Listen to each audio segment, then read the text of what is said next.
قرآن مجید فرقان حمید کی چند آیات اور رسول اللہ صلی اللہ علیہ وسلم کی بے شمار احادیث میں سے چند احادیث طیبہ کی تلاوت کی ہے۔ اللہ رب العزت سے دعا کریں کہ اللہ تبارک و تعالی ان آیات اور احادیث کی صحیح تشریح کرنے کی توفیق عطا فرمائے۔ اللہ تبارک و تعالی حق اور سچ بولنے کی، سننے کی، سمجھنے کی اور اس پر عمل کرنے کی توفیق عطا فرمائے۔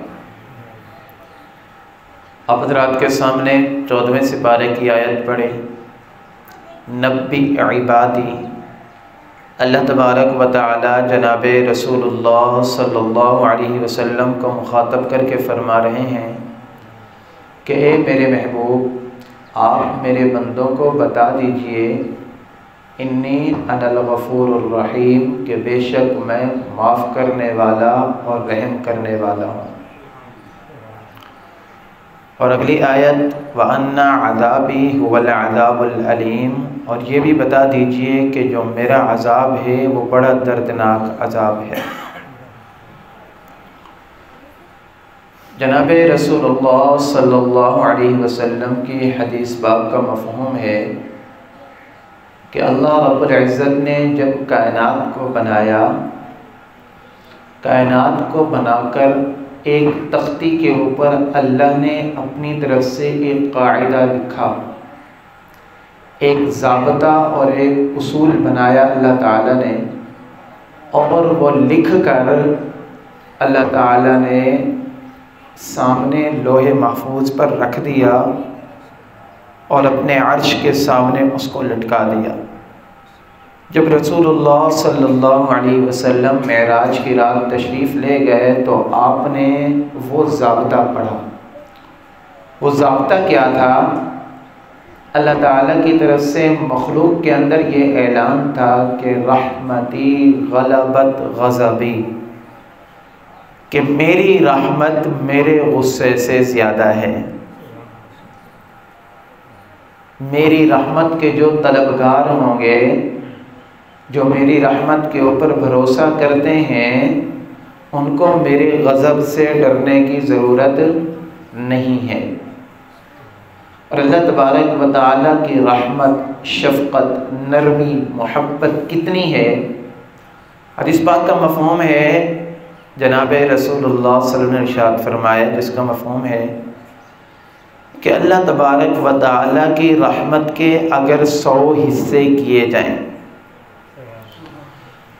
100 حصوں میں سے 100واں حصہ اللہ تعالیٰ نے پوری مخلوق کے اندر تقسیم فرمایا ہے، جس کے اندر ماں کی محبت اپنی اولاد کے ساتھ، والد کی محبت اپنی اولاد کے ساتھ، اولاد کی محبت اپنے والدین کے ساتھ، جانوروں کی محبت اپنے بچوں کے ساتھ، ہر ایک کی محبت جو ہمیں نظر آتی ہے نا، کائنات کے رنگ جتنے شفقت اور مودت اور محبت سے بھرپور ہیں، یہ سارے کے سارے ملا کر اللہ تبارک و تعالیٰ کی رحمت کا ایک حصہ بنتا ہے۔ باقی 99 حصے اللہ تبارک و تعالیٰ نے اپنے پاس رکھے ہیں۔ یہاں سے اندازہ لگائیں کہ اللہ تبارک و تعالیٰ کی رحمت کتنی زیادہ ہے۔ ہمیں یہ حق نہیں پہنچتا کہ ہم اللہ کی رحمت کو تقسیم کرنے والے بنیں۔ میں کون ہوتا ہوں یا آپ کون ہوتے ہیں، ہم کون ہوتے ہیں یہ بتانے والے کہ فلاں کے اوپر رحمت ہوگی، فلاں کے اوپر نہیں ہوگی۔ اللہ فرماتے ہیں یا عبادی الذین اسرفوا علی انفسہم لا تقنطوا من رحمت اللہ، اے میرے وہ بندے جنہوں نے اپنی جانوں کے اوپر زیادتی کی ہے، وہ بندے جو گناہگار ہیں، کسی بھی وجہ سے اللہ تبارک و تعالیٰ کی نافرمانی کے اندر مبتلا ہوئے، اب ان کے دل کے اندر یہ ندامت آئی کہ میں نے یہ کام کیوں کیا، میں نے یہ گناہ کیوں کیا، اب وہ اس گناہ کو سوچ کر یہ سمجھے کہ اللہ میرے گناہ کو معاف نہیں کرے گا، تو یاد رکھیں اللہ فرماتے ہیں کہ میری رحمت سے بڑھ کر تمہارے گناہ نہیں ہو سکتے ہیں۔ یا عبادی الذین اسرفوا علی انفسہم لا تقنطوا من رحمت اللہ، اے میرے وہ بندے جنہوں نے اپنی جانوں کے اوپر گناہ کر کے زیادتی کر لی، ان کو چاہیے کہ اللہ کی رحمت سے مایوس نہ ہوں۔ حدیث پاک کا مفہوم ہے، جناب رسول اللہ صلی اللہ علیہ وسلم نے ارشاد فرمایا کہ ایک آدمی اتنے گناہ کرے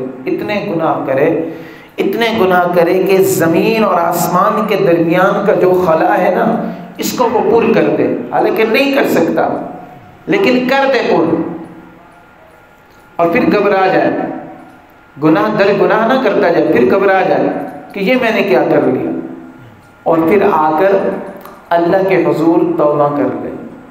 اور توبہ کا معنی یہ نہیں ہوتا کہ زبان سے توبہ کہہ دے، نہیں، توبہ کا معنی یہ ہوتا ہے اپنے دل کے اندر یہ عزم کرے، اللہ سے یہ وعدہ کرے کہ اللہ آج تک جو ہو چکا سو ہو چکا، آج کے بعد پھر میں تیری نافرمانی نہیں کروں گا۔ اللہ کا اعلان ہے ان اللہ یغفر الذنوب جمیعا، اللہ تبارک و تعالی سارے گناہوں کو معاف فرما دیتا ہے۔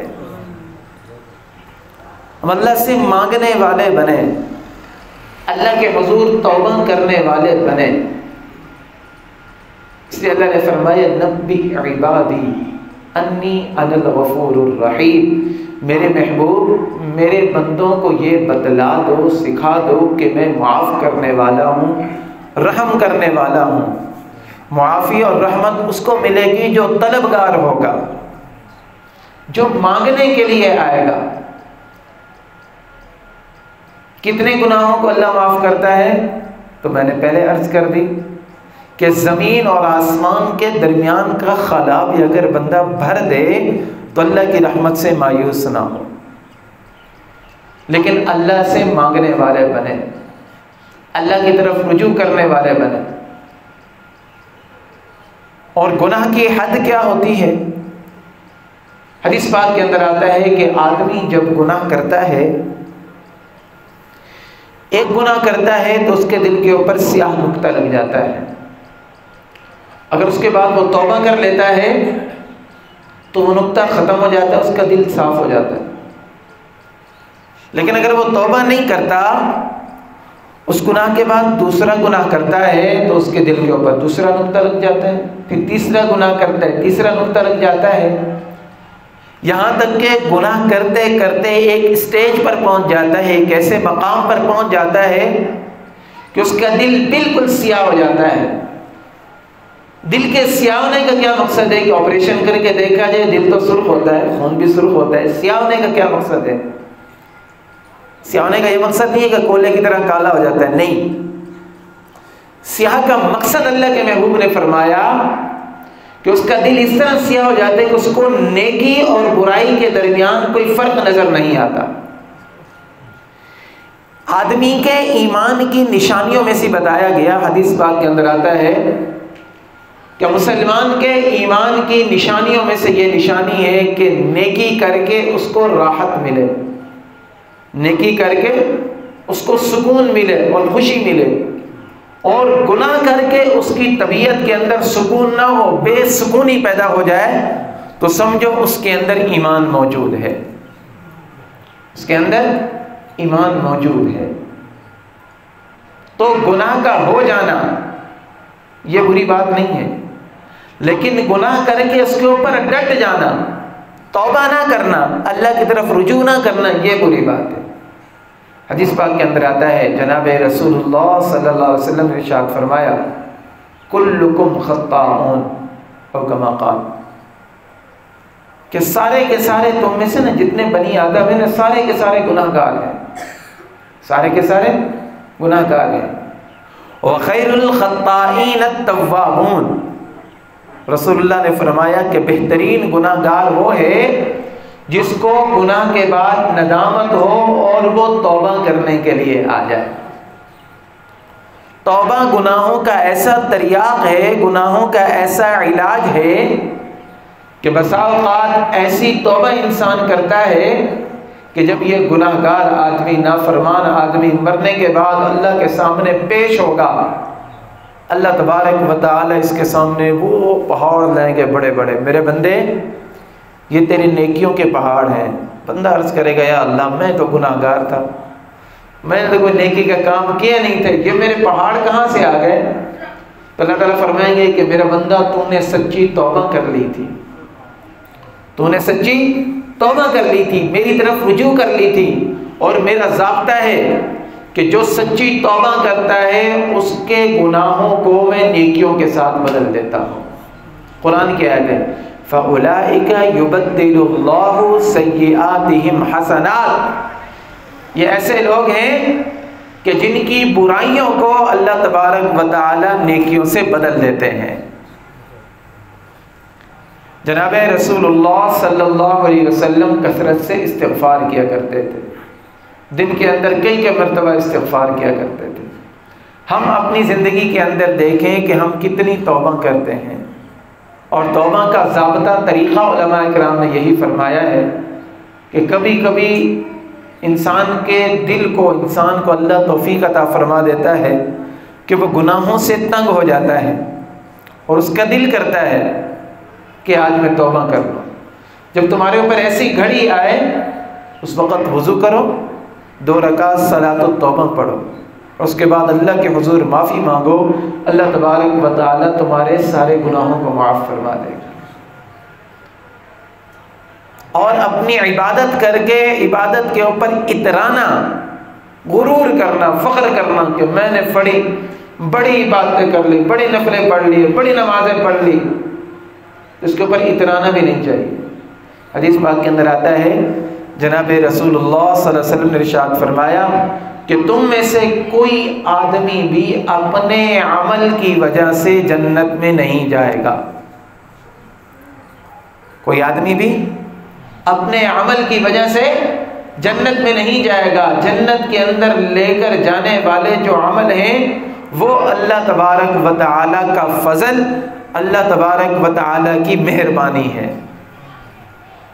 بنی اسرائیل کے اندر ایک آدمی، ایک راہب تھا، ایک اللہ والا تھا، جیسے ہم اولیاء کہتے ہیں، اس وقت راہب کہا کرتے تھے۔ اس نے 400 سال تک عبادت کی، 400 سال۔ پہلی امتوں کے اندر بڑی بڑی عمریں ہوا کرتی تھی، جیسے حضرت نوح علیہ السلام نے جو تبلیغ کی تھی نا، صرف تبلیغ کی عمر، لوگوں کو سمجھانے کی عمر، جتنی دیر انہوں نے واعظ کیا وہ 950 سال تھی۔ 950 سال تک لوگوں کو اللہ کی طرف بلاتے رہے، تبلیغ کرتے رہے۔ یہ حضرت نوح علیہ السلام کی تبلیغ کی عمر تھی۔ 40 سال کی عمر میں ان کو نبوت ملی، اور 6 مہینے جب طوفان نوح چلتا رہا، اس کے بعد 150 سال تک مزید زندہ رہے۔ یہ 1100 سال سے اوپر عمر بنتی ہے جو حضرت نوح علیہ السلام کو عطا کی گئی۔ حضرت آدم علیہ السلام پہلے تو جنت کے اندر تھے، جب جنت سے آپ زمین کے اوپر آئے ہیں تو آپ کو 1000 سال کی عمر ملی ہے۔ زمینی عمر آپ کی 1000 سال تھی جو حضرت آدم علیہ السلام تھے۔ تو یہودی جو تھا، بنی اسرائیل کا جو راہب تھا، اس نے 400 سال تک عبادت کی۔ جب 400 سال اس نے عبادت کی تو اس نے کہا اب تو میں نے بڑی عبادت کر لی ہے، میں تو جنت کے اندر اپنی عبادت سے چلا جاؤں گا، بڑی عبادت کر لی ہے میں نے۔ فوت ہو گیا تو اللہ تبارک و تعالی نے فرشتوں سے کہا کہ لے جاؤ اس کو جہنم کی طرف، لے جاؤ اس کو جہنم کی طرف۔ اب اس کو جہنم کے اندر داخل نہیں کیا، جہنم کے دروازے تک لے کر گئے۔ اس کو تپش پہنچی، پیاس لگی، اس نے کہا بھئی مجھے تو بڑی پیاس لگی ہے، مجھے بڑی پیاس لگی ہے، پانی دے دو۔ تو فرشتوں نے کہا کہ پانی مفت میں نہیں ملے گا، تمہیں پانی کے ایک گلاس کے لیے 400 سال کی عبادت دینی پڑے گی۔ پانی کے ایک گلاس کے لیے 400 سال کی عبادت ہمیں دینے پڑے گی۔ اور آپ کو پتہ ہے کہ انسان کے جب بنی ہوئی ہو نا، جان پر آ بنے تو پھر وہ سب کچھ ہی دے دیتا ہے کہ کسی طرح سے میری جان بخشی ہو جائے، مجھے نقصان نہ پہنچائے۔ اس نے کہا میرے پاس تو 400 سال کی عبادت موجود ہے۔ اس نے کہا ٹھیک ہے لے لو 400 سال کی عبادت۔ ایک گلاس پانی کا اس کو ملا، اللہ نے اس کو پیچھے بلایا۔ اب اللہ نے فرمایا کہ 400 سال کی عبادت ایک گلاس پانی کے بدلے تم نے دے دی۔ تو اس کا مطلب یہ ہوا کہ ایک گلاس پانی کے لیے 400 سال عبادت کرنی پڑتی ہے۔ اب تو مجھے یہ بتا کہ 400 سال تک تو نے کتنا پانی پیا، صرف پانی کا حساب دے دے مجھے۔ وَإِن تَعُدُّوا نِعْمَةَ اللَّهِ لَا تُحْصُوهَا، اللہ تبارک و تعالیٰ کی نعمتوں کو گننا شروع کر دو تم شمار نہیں کر سکتے۔ اس لیے محبوب علیہ السلام نے فرمایا کہ جنت کے اندر لے کر جانے والی جو چیز ہے وہ اللہ تبارک و تعالیٰ کا فضل ہے۔ ایک اللہ والے کا انتقال ہوا، محدث تھے، حدیث لکھا کرتے تھے، پوری زندگی وہ حدیث لکھتے رہے، حدیث کی خدمت کرتے رہے۔ جب انتقال ہوا تو اللہ تبارک و تعالیٰ کی طرف سے فیصلہ ہوا کہ اس کو جنت کے اندر لے کر جاؤ۔ کسی نے دیکھا خواب میں، انہوں نے یہ سوچا کہ میں نے پوری زندگی حدیث کی خدمت کی ہے، تو یہ حدیث کی خدمت کی وجہ سے اللہ رب العزت مجھے جنت کے اندر بھیج رہے ہیں۔ تو اللہ رب العزت نے بلایا ان کو، فرمایا کہ ایک مرتبہ یہ اللہ کی مرضی ہے کہ اللہ کون سی نیکی ہماری پسند کر لے۔ ہم یہ نہ سمجھیں کہ ہم بڑی نیکی کرنا ہی چھوڑ دیں، نہ، جو بھی نیکی نظر آئے نا نیکی کا کام کریں، اور جو برائی نظر آئے برائی سے بچ جائیں۔ ہو سکتا ہے اس نیکی کی وجہ سے اللہ مجھے جنت کے اندر لے جائے، اور ہو سکتا ہے اس برائی کی وجہ سے اللہ مجھے جہنم کے اندر ڈال دے۔ لا يسأل عما يفعل، وہ جو کچھ کرے اس سے کوئی نہیں پوچھ سکتا، اس کی مرضی ہے۔ اگر اللہ رب العزت ساری مخلوق کو، سارے مسلمانوں کو کہے کہ تم جہنم کے اندر جاؤ، اللہ سے پوچھنے والا کوئی نہیں، اللہ حق پر ہے۔ اور اگر اللہ کافروں کو، سارے کافروں کو کہہ دے تم جنت کے اندر جاؤ، اللہ سے پوچھنے والا کوئی نہیں، اللہ حق پر ہے۔ لا يسأل عما يفعل، اللہ سے کوئی پوچھ نہیں سکتا کہ یا اللہ یہ تو نے کیسے کیا، نہیں، یہ اللہ کی مرضی ہے۔ اس محدث کو بلایا جنہوں نے پوری زندگی حدیث کی خدمت کی تھی۔ ان کی زندگی کے اندر ایک واقعہ ہوا تھا کہ ایک مرتبہ وہ قلم کے اوپر نا سیاہی لگی ہوئی تھی، تو وہ لکھنے لگے تو قلم کے اوپر تھوڑی سی مکھی آ کر بیٹھ گئی، اس نے سیاہی چوس لی، اپنی پیاس اس نے بجھا لی، پھر چلی گئی۔ انہوں نے کہا تھوڑی سی دیر میں کام لیٹ کر دیتا ہوں۔ تو اللہ رب العزت نے فرمایا کہ تو نے میری مخلوق کے اوپر رحم کیا تھا، اس وجہ سے تیرے اس عمل کو پسند کرتے ہوئے میں تیری بخشش کر رہا۔ یا بنی انها ان تک مثقال حبۃ من خردل فتکن فی صخرۃ او فی السماوات او فی الارض یأت بها اللہ۔ حضرت لقمان حکیم اپنے بیٹے کو سمجھا رہے تھے کہ میرے بیٹا، اگر رائے کا دانہ ہو نا تو اس کو کسی چٹان کے اندر لے جائے، کسی جگہ پر چھپ کر لے جائے، یا زمینوں کے اندر، آسمانوں کے اندر کہیں پر بھی لے کر چلا جائے، اور اگر تو یہ سمجھے کہ تو اللہ سے چھپا لے گا تو اللہ اس کو لے کر آئے گا۔ اللہ تبارک و تعالی سے کوئی چیز نہیں چھپ سکتی ہے۔ قرآن کی عجیب آیات ہے، یومئذ تحدث اخبارها، کہ جس دن زمین اپنی خبریں بیان کرے گی، زمین اپنی خبریں بیان کرے گی۔ حضرات صحابہ کرام نے پوچھا یا رسول اللہ کیا زمین کو اللہ زبان دے گا؟ اللہ کے نبی نے فرمایا ہاں، زمین بتائے گی تم نے زمین کے کون سے حصے پر کون سا عمل کیا ہے، وہ زمین قیامت کے دن بتائے گی۔ اور یہ ہاتھ، یہ انگلیاں، یہ پاؤں، اللہ تبارک و تعالی ان سب کو زبان دے دے گا۔ وَقَالُوا لِجُلُودِهِمْ لِمَ شَهِدتُّمْ عَلَيْنَا، اے میرے ہاتھ، اے میرے پاؤں، اے میری آنکھ، اے میرے کان، تم ہمارے اوپر گواہی کیسے دے رہے ہو؟ دنیا کے اندر تم نہیں بولتے تھے۔ تو یہی جواب دیں گے، قَالُوا أَنْطَقَنَا اللَّهُ، ہمیں اس اللہ نے بولنے کی طاقت دی ہے، أَنْطَقَ كُلَّ شَيْءٍ، جس نے ہر چیز کو بولنے کی طاقت عطا فرمائی ہے۔ ومن يعمل مثقال ذرة خيرا يره ومن يعمل مثقال ذرة شرا يره. جو اچھائی کرے گا رائے کے دانے کے برابر بھی اچھائی ہوگی تو قیامت کے دن سامنے آ جائے گی، برائی ہوگی تو وہ بھی سامنے آ جائے گی. لیکن اگر برائی سے ہم نے توبہ کر لی، برائی ہو گئی، گناہ ہو گیا، گناہ سے ہم نے توبہ کر لی، تو اللہ فرماتے ہیں کہ میں تیرے سارے گناہوں کو معاف کر دوں گا.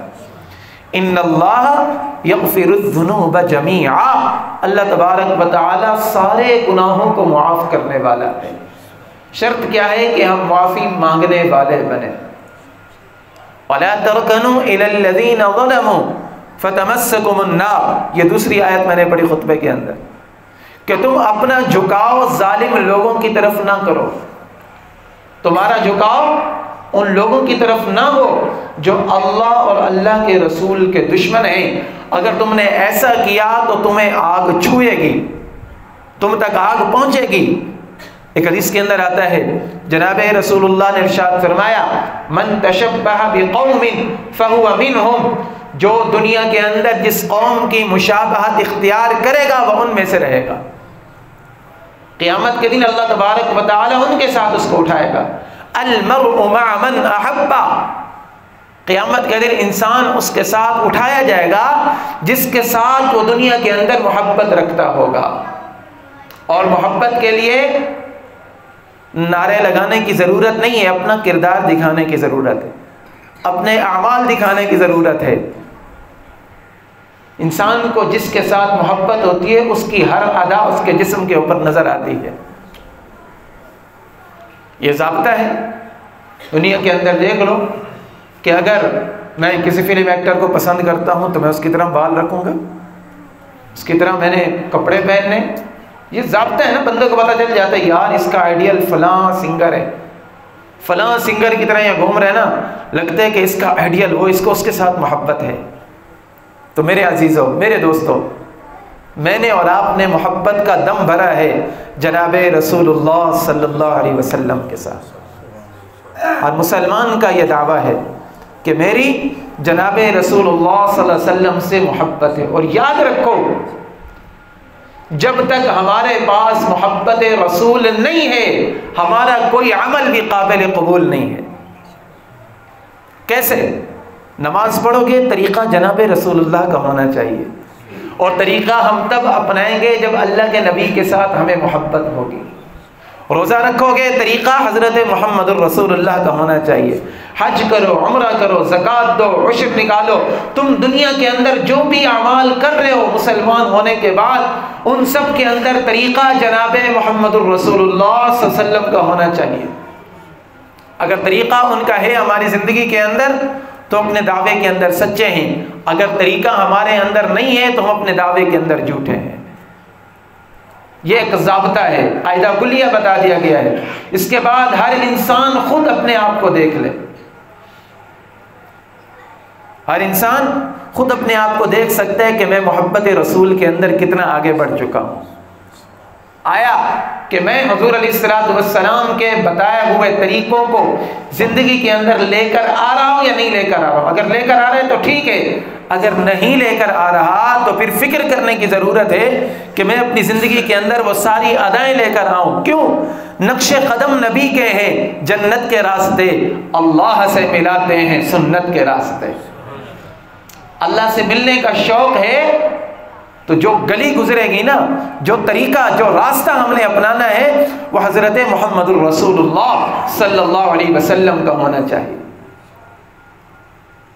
تو جناب رسول اللہ صلی اللہ علیہ وسلم کی زندگی کو ہم پڑھیں، آقا علیہ الصلوۃ والسلام کے طریقوں کو دیکھیں، آقا علیہ الصلوۃ والسلام کی اداؤں کو دیکھیں کہ آپ نے کیسے معاشرے کی تشکیل فرمائی ہے، کیسے معاشرے کے اندر آپ تشریف لائے، اور حضرات صحابہ کرام رضوان اللہ علیہم اجمعین کے اندر کیسی تبدیلی آئی. مجھے اور آپ کو تو گھر بیٹھے یہ کلمہ مل گیا ہے نا، ماں کی گود کے اندر یہ کلمہ ملا ہے. ہم نے آنکھ کھولی، ہمیں ایسے والد ملے جنہوں نے ہمارے کان کے اندر اذان دلوائی. تھوڑے سے بڑے ہوئے ہمیں انگلی سے پکڑ کر مسجد کے اندر لے کر آئے. وہاں قربانی دیکھنی ہے تو صحابہ کی دیکھو، ماں بھی غیر مسلم، باپ بھی غیر مسلم، بھائی بھی غیر مسلم، اپنا بہن بھی غیر مسلم، اکیلا مسلمان.